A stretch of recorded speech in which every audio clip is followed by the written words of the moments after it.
guys, it's Miss Benedict, and I have got my surface here ready for us to do our activity. Again, you don't have to do this at all. You don't have to go with your parents and get all this stuff, or your guardians. You can just watch if you want to. So today we're gonna do an activity that is like stained glass. And I don't know if you know what stained glass is, but when you see a window and it has different color glasses, types of glass in it, and it has this black outline and it turns it into a picture, and then when the sun goes through, it has these really pretty colors. That's what stained glass is. And so today I am going to take these Easter eggs and turn them into stained glass. And I've already done a few, so I'll show you those when we're done. So you're gonna need a few things. The first thing that you need is something that is translucent. So I don't know if you can see this, but it's a see-through piece of paper that I have. It's a piece of plastic. And then what I have been using is a clipboard. I can grab it. So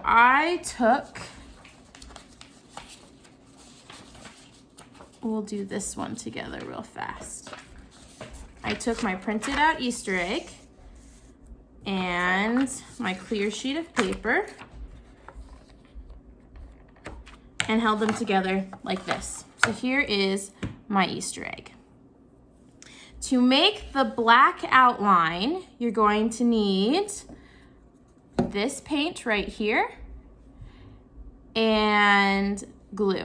I chose clear glue because I figured it would mix better. When I tried it with regular Elmer's glue, it still works. The paint just didn't mix as well as I wanted to, but I also bought a bigger bottle, so that might have been why.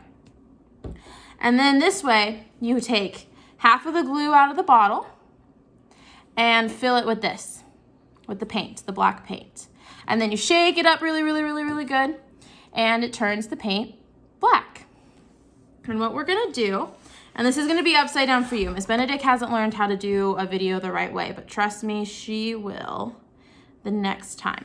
So what we're gonna do is we're gonna take our glue and we're going to outline our picture with the glue. Ooh, that came out really fast. So the only problem with the clear glue is it's not as solid as the white glue. So it kind of comes out a little fast, which is okay. It will just have to do. And then we're going to go over the lines with the glue. Now earlier I was able to get a lot thinner lines, but it's coming out a lot thicker now. I think I just need to shake it up. I just didn't do that before we started this. And now I'm gonna trace this line. You gotta be really good on your patience, so that way you don't get the glue everywhere. Remember, this is still glue, not paint, so it can get places. So just make sure you get washable glue. And if you want to do this at home with your family, make sure you put something under it and around it. Like I would put newspaper if I had some newspaper. So that way if I got any of this glue anywhere, it would be on the newspaper and not on my kitchen table. All right.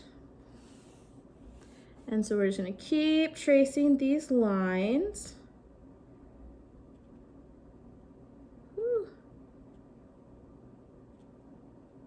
Like that.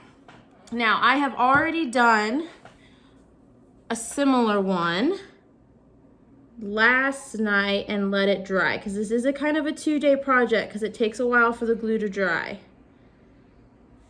Unless you do it really early in the morning. And then later in the evening, it may be dry by then. What Miss Benedict made the mistake of doing is she left this stuff over there on my table, and my cat, Miss Luna, decided to walk in the glue and all over my kitchen table. Luckily, I haven't found any prints on my carpet, but she did get it on my table. So if you have a cat or a pet that can get on the table, make sure this is not in the way of the cat, because they do like to climb on things. Whoop.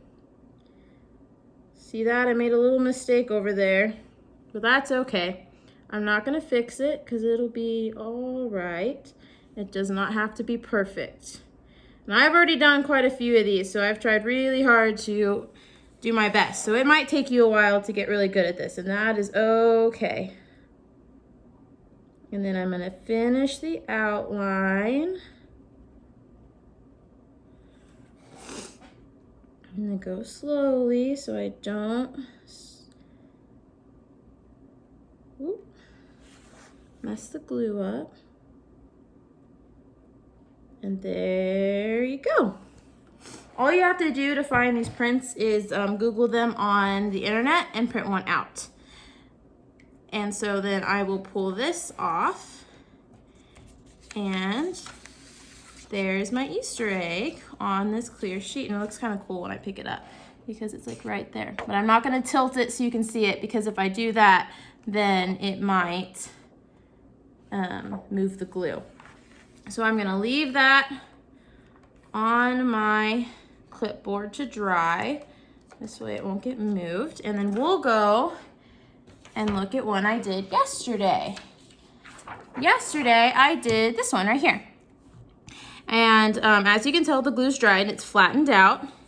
And then the next thing you're gonna need are permanent markers. I just have my Sharpies, so I have them right here. Here are my different colors of Sharpies. And what I'm gonna do is I'm gonna pick a color, and I want my middle one to be pink. So I'm gonna do pink. And then all you're gonna do is color in the black. Just like this, okay? I'm only gonna color the flowers on this one, so that way I can show you what to do next. So you're gonna have to bear with me real fast while we color in these flowers. So there's my pink one. And sometimes the marker doesn't color like it would on a piece of paper, and that's okay. It's because it's see-through. So right now you can see there is a little bit of pink, and the pinks tend to be a little light, so they're harder to see. So if you wanna do colors that are easier to see, my purple one is pretty dark. So that one, see how that one feels much darker and fills in a lot better. So there's this one here.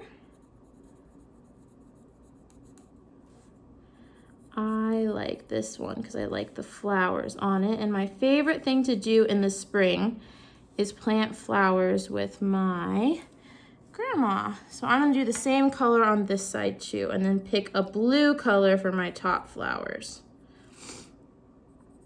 And I used quite a bit of my markers yesterday, so they're kind of running a little low, but that's okay.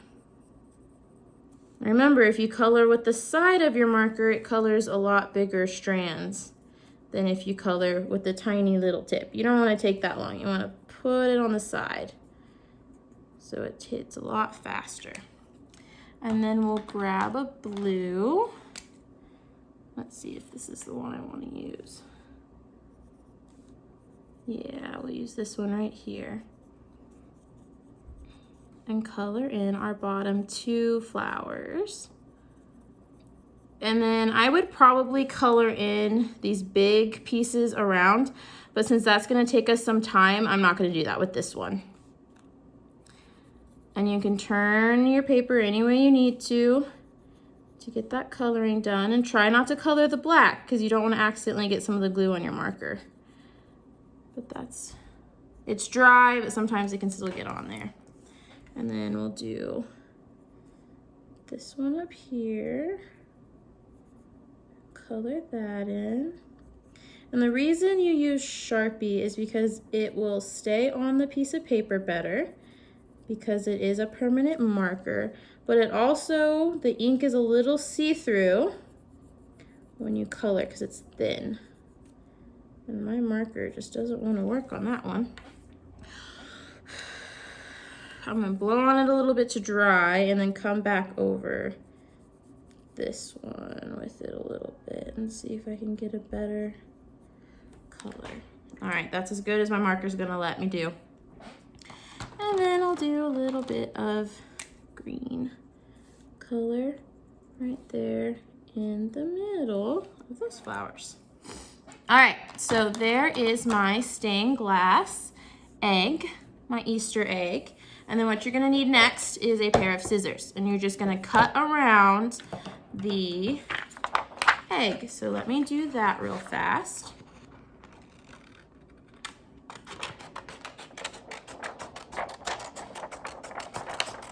And you can cut the black if you want to clean it up a little bit.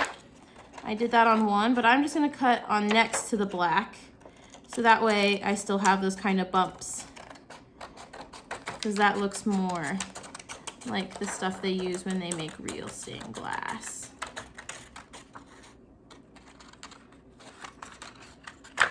All right, and then there is my egg. Now, if you don't have the glue and you only have markers and the Sharpies, I did one yesterday that looks like this.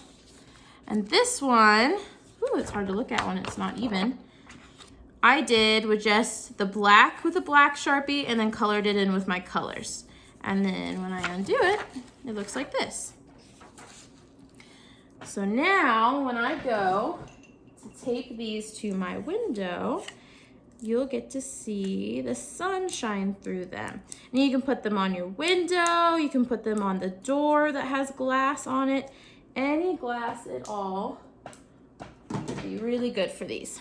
And then here is another Easter egg that I did yesterday. This one was a little harder because it had a lot more parts to it. And that's this one. So I've got these three right here. We're just gonna go hang up these two. So let me grab the camera and let's go hang these two. Let's go hang these up. All right, so my window is above the couch. So we're gonna go that way. And then I don't know if this will let me. Maybe not, I'll have to turn it this way. So here is the window.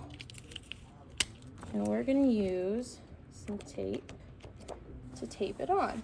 You're gonna have to do it on the glass part, so the window's gonna have to be down. And I'm sorry if my windows are dirty, I'm on the second floor.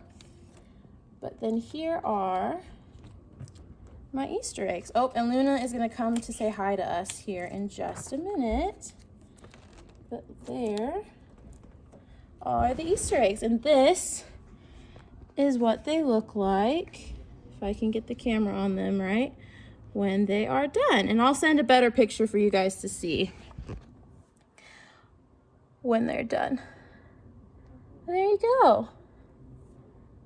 That is how you make stained glass Easter eggs to put on your door. Something to decorate and use.